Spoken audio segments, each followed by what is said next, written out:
Evidence for the assertion that Donald Trump, America's president, is in fact a racist president has been overwhelming for some time. But what happened this weekend and continued today advanced this story to a new place. A racist president is now openly, nakedly, and brazenly telling us he intends to run a racist re-election campaign. Trump all but announced that this weekend with a 15-part Twitter attack on Elijah Cummings, an African-American congressman who represents a mostly African-American district in and around Baltimore. And although we want to avoid amplifying Trump's racist messages by repeating them here, we're also facing the reality that we're going to be dealing with presidential racism for the next 15 months. And we've seen few signs that Trump will be held accountable by members of his own party. So it's our job to call out the racism when we see it, like in this small part of Trump's weekend tirade, which makes use of one of the racist tropes Trump invokes with appalling frequency. Quote, Cummings' district is a disgusting rat and rodent-infested mess and a very dangerous and filthy place. Now that, my friends, is a racist message. It is racist to link minorities to disease and filth and crime, especially when it's part of a pattern, which for Trump it is, as we'll show you right here. Calling Congressman John Lewis, African-American, famously so, calling his district crime-infested. He said, Trump did, that undocumented immigrants, quote, pour into and infest our country. Sanctuary cities he called a crime-infested breeding concept. Inner cities in general, crime-infested. All of that was and is racist, clearly so, and it's just a small sampling. Now, the White House predictably is claiming that it's not at all racist and that people are reading too much into the president's comments, but that is, to put it in terms that Trump would understand, the purest BS. And on Fox News, Chris Wallace pretty much said so. Here he is with Trump's enabler of a chief of staff, Mick Mulvaney. Infested. It sounds like vermin. It sounds subhuman. And these are all 6 members of Congress who are people of color. I think you're spending way too much time reading between the lines. I'm not reading between the lines. I'm reading the lines. Yeah, read the lines of Trump's racist messages, and you'll see a president emboldening a hateful spirit that was bubbling below the surface in this country's recent history until Donald Trump gave it a voice. It was a crisis that Elijah Cummings himself recognized 2 years ago when I talked to him for my Showtime series, The Circus. I would just be befuddled that the first African-American president could be followed by Trump. I don't understand how those two Americas coexist in sequence. As an African-American who is a student of politics, trying to come up with the answer is painful.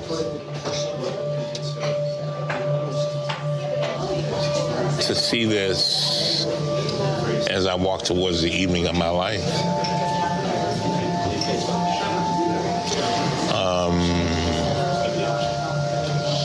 it makes me want to work night and day for the rest of my life to try to make sure that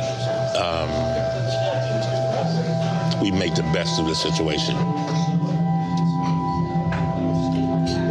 This is bigger than Trump. This is about the soul of our democracy. Joining the conversation, we have from the Washington Post down in D.C., White House reporter Ashley Parker. Here on set, Karine, Jean-Pierre, the Chief Public Affairs Officer for MoveOn.org, former Republican congressman from Florida, now proudly an independent, David Jolly, Associate Editor for Real Clear Politics A.B. Stoddard, and the Reverend Al Sharpton, host of Politics Nation here on MSNBC and president of the National Action Networks, and suddenly trending on Twitter as of today. We're going to talk to you, Rev, about what Donald Trump had to say about you and get your thoughts on it shortly. But Karine, I want to start with you. Like I said at the beginning of this, Donald Trump being a racist is not news. Right. If you put together the diatribe that went on for a long time against the squad with Congressman Cummings, we're going to talk about Rev, just over the course of these last few weeks, I just don't understand, other than putting out a press release from the Trump re-elect saying, we are running a racist re-election campaign. I don't know how much clearer it could be. No, it's pretty clear, and especially if you are a person of color living in this country, what you're hearing from the President of the United States, right, who is in the White House week after week after week, is daunting, right? And it's exhausting. But to how you talked about leading into the show, we have to continue to call out this racism. We cannot stop not doing that. And just that line that you just played, that Elijah Cummings just said about we're fighting for the soul of our country, it is so true.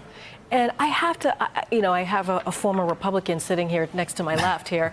I have to say, this is the problem that I have with the Republican Party. Because we are fighting for the soul of our country.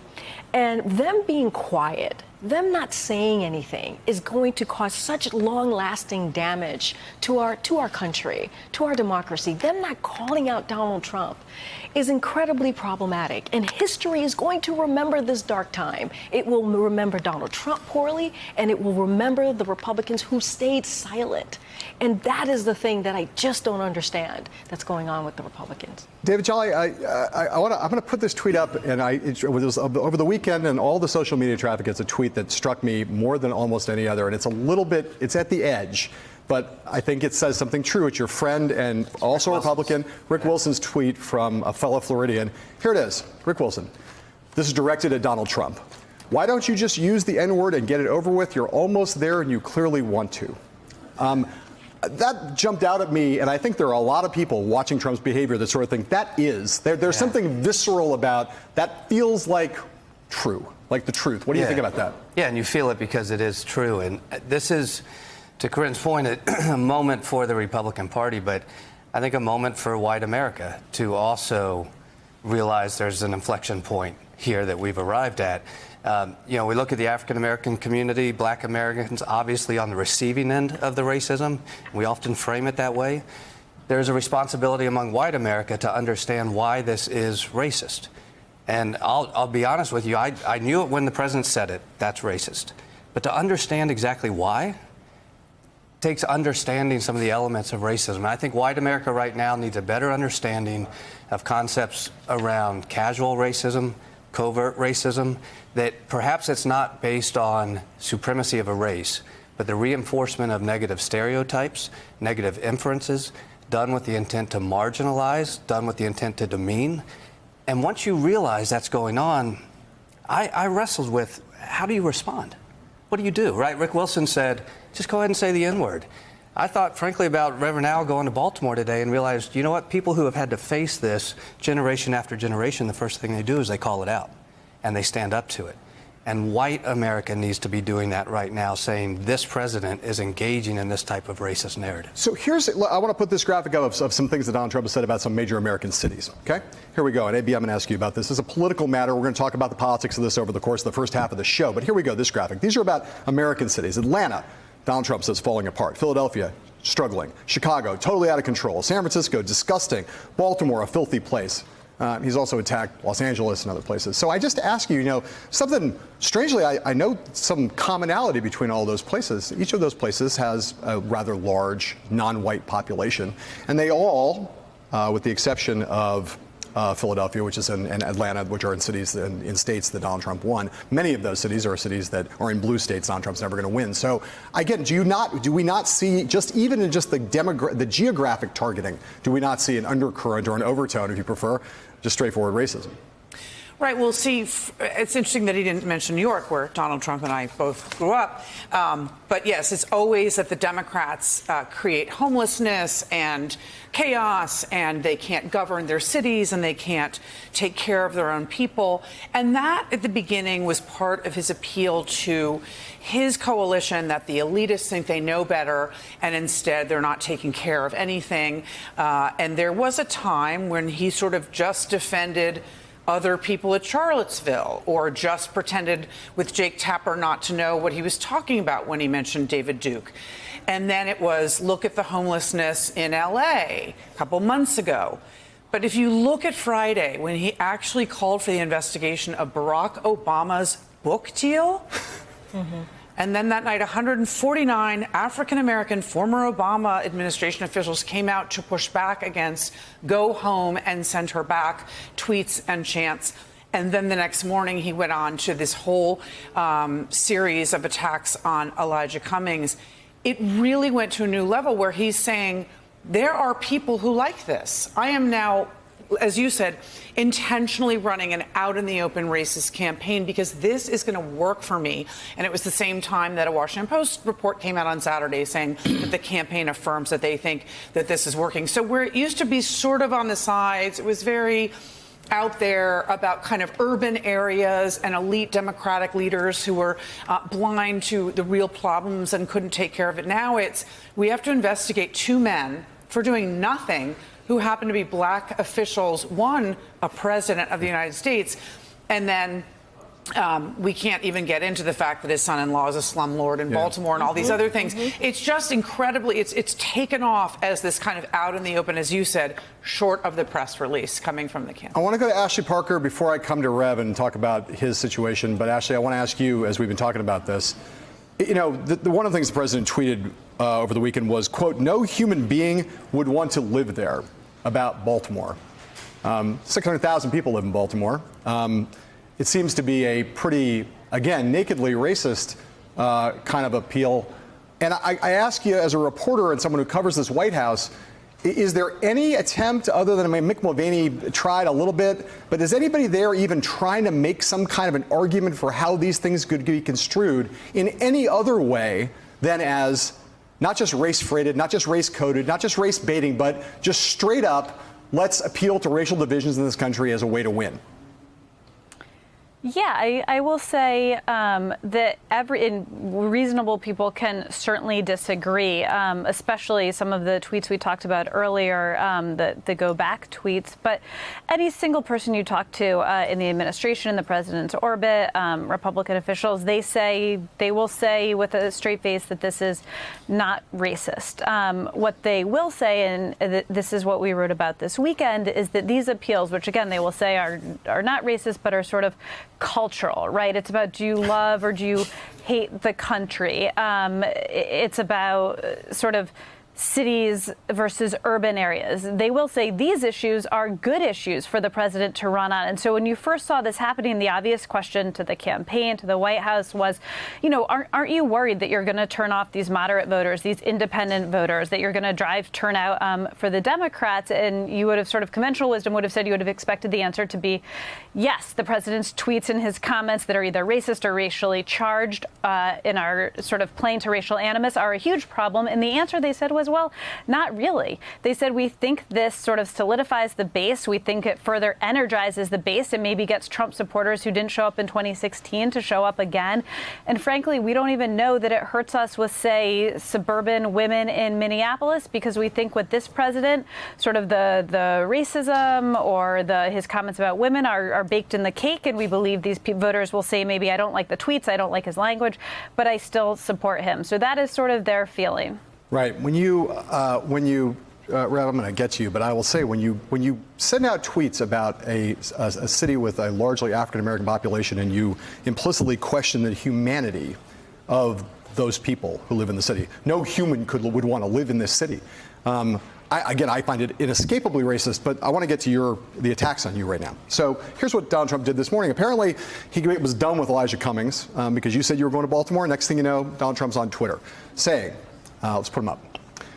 Al is a con man, a troublemaker, always looking for a score, just doing his thing. Must have been intimidated Comcast/NBC. Hates whites and cops. Please, Donald Trump. I want to give you the floor here to respond. Donald Trump has decided that he is going to run a blatantly racist campaign. Yep. He is counting on American people to be that bigoted. And he's trying to energize that base, because you've got to ask yourself, first of all, it is the typical playbook to call civil rights guys conmen. J. Edgar Hoover used to say that about Martin Luther King, and none of us will be a Martin Luther King. I mean, that's right out of the playbook. If you don't belong in the field, if you're not going to be called that. And to say that you hate whites and cops, well, then why did he call me and ask me to come to the White House several times since he's been president and come to my National Action Network convention, which I released the photos? He's been there 2 or 3 times. I mean, you really go and support guys that you believe that? He doesn't believe that. He's playing on what he hopes is the racial ignorance of a lot of Americans that he calls his base. Now, I think he is racist because he's comfortable in doing that, because you'd have to be racist to be comfortable. We were going to Baltimore today. Michael Steele, who was the former chairman of his party, the Republican Party, and I, to show a bipartisan meeting to deal with the fact that black homeowners are dealing with a decrease in being able to keep their homes. This was scheduled a month ago. We just happened to be going after he decided to pick a fight with the congressman from there. He wakes up, sees that I'm going to Baltimore, so he assumes that I'm going to lead a protest from Baltimore to the White House, which I might do. So he goes into this whole tirade against me because he knows his base is not going to say, but wait a minute, you asked Reverend Al to come to the White House and he wouldn't come. You used to go to his conventions. Or Elijah Cummings all of a sudden becomes the worst thing in the world. If you have a man that would say that the president of the United States at the time, a deliberate, thoughtful man named Barack Obama, was not even born here, there's nothing he won't do. The real question is why Republicans are not standing up. Well, the real question is not why was Al Sharpton in Baltimore this morning. Where is Governor Hogan, the Republican governor of Maryland, who has not opened his mouth and defended the people of his state and said anything about Elijah Cummings? It's not who's come to Baltimore, it's who's there and seems to have a case of political laryngitis. I want to do something with you, though, that we often sit around this table because you had this relationship with Trump and you have known him for a long time. And you've had a complicated relationship with him, but not an overtly hostile one, at least in the past, right? You've not been in big fights with Trump. On certain issues you guys have fought, but it's not like you've been antagonists always in opposite corners over the whole history of your life in New York. So I wonder what it is you think that, what was it, do you think? I mean, there are a lot of questions to ask about why Republicans and what Democrats should do. We'll get to those. But what is it you think that made him this morning decide to seize on you? Does you think he thinks that you're vulnerable, that you're divisive, that you're a figure that gains him votes with white voters? What is it? I think he thinks that any visible black, because he could have picked on other civil rights guys, but he thinks they know my name, and they're visible, and it doesn't matter whether it's me or Cummings or Maxine Waters. We're good targets because people know you, so I'm just got to plant into the stereotypes. But you have to remember, many of us in New York never took Donald Trump seriously. So the reason you could have this complicated relationship is that I'm a New Yorker. I grew up here. You always had these bigger-than-life figures. Broadway's down the block. So, you see this guy's hot 2 or 3 years, and then he dies out as a career. So nobody took him seriously. I jumped on him on Central Park. I would the Central Park 5 case in housing. But go to fights. Don King invited me to a fight. I'm close to Mike Tyson. And, the character Donald Trump sitting there, but no big deal until birtherism. And then he becomes the face of a political movement that we started taking him seriously. So it wasn't like we were all cool with Donald Trump. We were nothing with Donald Trump. It's like if a guy walked in here right now and was the head of the circus at Madison Square Garden, I'd like him or not like him, but nobody really took him that seriously. You would say to him, can I have that seat or something? I mean, Donald Trump was not a player. Nobody was running to him if they were running for office in New York and said, I need your endorsement. Nobody was saying, I need to photograph with you. He was not that kind of figure until birtherism. I want to say to you, Karine, I think, as I look at Trump, we know Trump is a master of distraction, right? He gets into these fights to make you look away from whatever the more important thing is that we should be looking at. He went after the squad. He regards them as he sees, from his point of view, he looks at them and says, they're divisive in the Democratic Party. There was a fight going on between them and Pelosi. Maybe I can drive a wedge in the Democratic Party, right? He looks at Sharpton, who has been a controversial figure in various ways, and with the civil rights work and otherwise, over many decades. Easy to see this as someone who maybe I can make him into a demonized figure. In the middle, you've got Elijah Cummings, who, whatever else you think about him, has been someone who's been sort of respected in a bipartisan way. Absolutely. He's not a polarizing guy, hasn't historically been a polarizing guy. So I wonder if part of what's happened with Rev was Trump realized he got over his skis with Cummings and then looked up and saw, hey, Rev's going to Baltimore. I'm going to go after that guy. Right. The way that I see all of this is, Donald Trump has always been a racist. I think that we have to really put this into context. This is who he is. And he genuinely believes that doubling down, tripling down on this racist kind of campaign that he's running is going to help him. This is not his behavior. It's not out of ignorance, right? It's truly, truly intentional. This is what he thinks is going to help him win. And, you know, he literally sits in the residence, and he's trying to figure out, who can I pick a fight to? How am I going to excite my base even more? What red meat am I going to throw? And you're right. He looked at the Reverend Al's Twitter, and he saw he was going to Baltimore, and probably construed a bunch of things in his mind and started tweeting. But this is really, truly who he is. And the problem is that in 2018, look, in 2016, a lot of people didn't know who he was, right? I think you're right. People didn't take him seriously, and they stayed home, or whatever reason that they stayed home for, right? And then you had Russia being involved in all types of crazy ways. And I think what happened is, now in 2018, we saw that we can totally beat Trump, right? There's a way, there's a referendum on Trump that does exist. And I don't see how this works in 2020. Hey there, I'm Chris Hayes from MSNBC. Thanks for watching MSNBC on YouTube. If you want to keep up to date with the videos we're putting out, you can click subscribe just below me, or click over on this list to see lots of other great videos.